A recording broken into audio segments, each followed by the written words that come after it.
그림은 어느 외계 행성계에서 중심별과 행성이 공통질량 중심에 대해서 원궤도로 공전할 때 중심별의 시선 속도를 일정한 시간 간격에 따라 나타낸 것이다. 우리 이거 시선 속도 측정법 문제고요. 최근에는 이렇게 시선 속도와 관련돼서 이제 사인, 코사인을 쓰는 문제 형태로 나타나는 거잖아요. 문제를 잘 보셔야 되고요. 요즘 이런 형태의 문제가 자주 나오기 때문에 우선 여러분이 읽어보실 때의 포인트는 원궤도로 공전한다 라는 거고요. 원궤도로 공전한다는 건 무슨 뜻이냐면 공전 속도가 이제 일정하게 간다는 뜻이다 라고 이해를 하셔야 되고, 자, 지금 이 시선 속도를 일정한 시간 간격에 따라서 나타낸 것이다 그랬어요.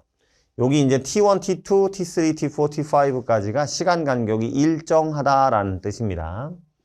A는 여기 A 체크되어 있고요. T2와 T3에서 어느 한 시기다라고 써 있어요. 그럼 우선 이런 문제를 풀기 위해서 여러분들이 알고 계셔야 되는 공식 하나가 있어요. 제가 그림을 통해서 설명을 하나 해드릴 건데, 이렇게 지구가 있고요. 지구에서 관측자가 시선 방향으로 본다라고 되어 있고, 외계 행성계가 있을 건데 행성의 공전 궤도는 우선 놔두고요. 별이 이렇게 시계 방향으로 공통질량 중심으로 움직인다라고 체크를 해 놓을게요. 그러면 보통은 이제 우리가 시선 속도가 최대, 0 이런 위치는 알고 있는데, 만약에 별이 여기에 있다 라고 하면 이 별이 움직이는 거와 시선 방향과의 각도가 생기는 거죠. 이 각도를 우리가 세타라고 한번 놔볼게요. 됐죠? 자, 그러면 공전 속도라고 얘기하는 건 실제로 별이 움직이는 속도인데, 우리 시선 속도라고 얘기하는 건 시선 방향에 나란할 때만을 체크하는 거기 때문에 이걸 좀 분리를 해보면요. 공전 속도는 이제 요 접선 방향으로 이렇게 가는 게 공전 속도예요. 그죠? 여기 90도. 그런데 시선 속도라고 얘기하는 거는 엄밀히 따지면 이제 요거를 요렇게 그려볼게요. 요렇게 시선 방향에 나란하게 움직이는 요 수직으로 가는 거는 시선 속도가 될 수가 없으니까 나란하게 움직이는 것만 요 시선 공전 속도에서 분해를 한 거죠. 요게 이제 시선 속도라고 하면 요 각도가 요렇게 수직으로 그려볼까요? 요 각도가 얼마냐면 요 각도가 세타가 됩니다. 그렇죠? 여기 엇각으로 세타, 90 세타, 여기가 세타. 그러면 결국에는 이제 이게 공식상 어떻게 되는 거냐면요. 사인이잖아요. 그쵸? 그래서 공전 속도 분의 시선 속도는, 즉 빗면분의 높이는 사인 세타. 그러니까 결국 시선 속도는 공전 속도에다가 사인 세타를 곱한 값이 되는 거죠. 그렇죠? 이런 공식이 하나 있잖아요. 이 공식을 좀 기억하고 도출하실 수 있으면 문제를 푸실 때 도움이 될 수 있어요. 그래서 옳은 걸 고르라고 했고요. 지금 A일 때는 공통질량 중심으로부터 지구와 행성, 지금 이거는 별에 대한 얘기지만 행성이 또 있겠죠. 그죠? 지구랑 행성을 각각 있는 선분의 사이각이 30도보다 작으냐라고 물어봤는데, 사인 30 그러면 2분의 1이란 말이에요. 여기가 30 이렇게 되면 2분의 1이잖아요. 그쵸? 그럼 지금 최대값이 30을 넘어가고, 시선속도 최대값이 30을 넘어가고 있는데 A일 때는 시선속도가 절반이 안 되기 때문에, 그죠? 그러면 이 최대값일 때는 모든 공전속도가 시선속도랑 같은, 그쵸? 공전속도와 시선속도가 같은, 즉 모든 공전속도가 관측자 시선 방향에 나란해서 시선속도가 되는 상황이기 때문에 요 30보다 큰 것보다 반이 안 되기 때문에 당연히 사인 30, 2분의 1보다는 작다가 맞는 내용이 된다. 요걸 공식을 통해서 도출한다라는 뜻이에요. 이해가 가시겠습니까? 자, 그 다음 니은 T4에서 T5, 이건 다시 한번 그려볼게요. T4에서 T5까지가 위치가 어떻게 되냐라고 한번 보시면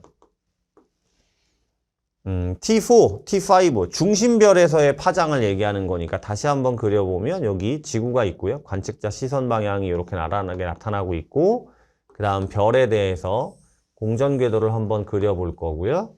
자, T4 같은 경우는 지금 시선 속도가 마이너스 값이면 접근이잖아요. 그죠? 그럼 요렇게 돌아서 접근할 때, 요 T4는 요 접근할 때 시선 속도가 최대일 때보다 조금 더 오른쪽으로 시간이 흘러갔으니까 요 정도 위치, 어느 정도 위치인지 모르겠습니다만 요 정도 위치에서 이렇게 가고 있게 될 거고요. 그렇죠? 그럼 여기가 지금 내가 여기를 X라고 한번 놔볼까요? 그럼 X가 스펙트럼으로 따지면 원파장에서부터 가장 파장이 짧은 지역에 갔을 때가 X고요. 그 다음에는 점점 이제 뭐가 될 거냐면 원파장으로 돌아오겠죠. 이렇게 가고 있는 시점에서의 일부분이 T4가 될 겁니다. 여기는 시선 속도가 이제 0이 되는 거잖아요. 그죠? 편의가 0이 되는 거죠. 그쵸? 그러면 원파장으로 돌아오는 거니까. T5 같은 경우는 시선 속도가 가장 큰 이렇게 돌아서 시계 방향으로 돌아서 이렇게 갈 때가 이제 T5일 거란 말이에요. 그럼 여기서부터 이렇게 가는 동안에는 이제 원파장을 지나서 편의가 가장 긴 쪽으로 가고 있는 시기. 여기가 이제 T4가 여기 어딘가 있을 거고요. 여기 T5가 있겠죠. 이렇게 가고 있는 시기니까 점점 파장은 짧아지는 게 아니라 길어진다라고 이해를 하셔야 되고요. 됐죠?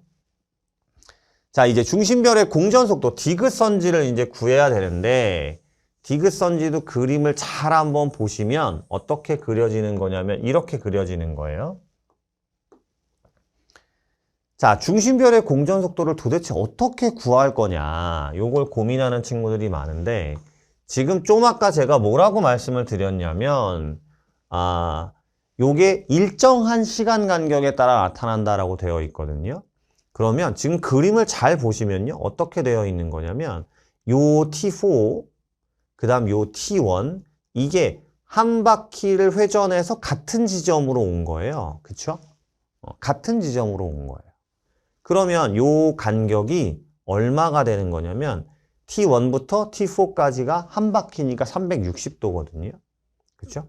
그러면 요 한 간격이 얼마냐면 120도가 되는 겁니다. 120도. 자, 그러면 우리가 뭘 볼 수 있냐면 요 T2에서 T3를 보시면 여기가 시선 속도가 플러스 30이고요. 여기가 0이에요. 요걸 한번 제가 그려볼게요. 자, 지구 시선 방향 이렇게 있고요. 그 다음에 별에 대해서 공전 궤도를 이렇게 그린다라고 하면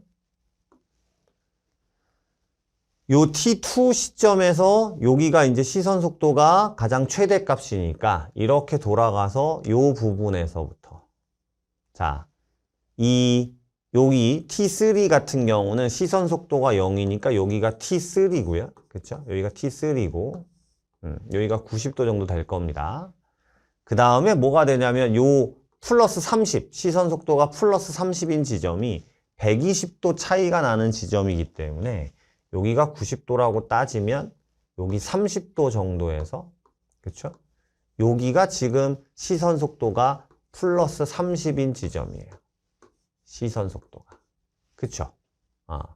그러면 아까 우리 공식이 뭐였어요? 시선 속도는 공전 속도에다가 사인 세타였잖아요. 그쵸? 근데 이 세타가 어떤 개념이었냐면 이 세타가 요 각도가 아니고요. 지구의 시선 방향과 그 다음에 행성이 만드는 각도가 세타였단 말이에요.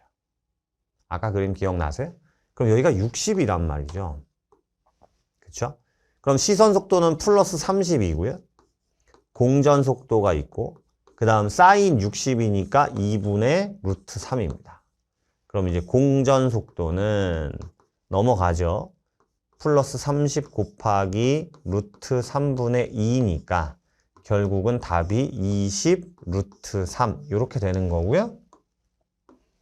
여기 20 루트 3 나와 있죠. 그래서 이게 답이 되는 거예요. 자, 답은 기억 디귿 4번이 되는 겁니다.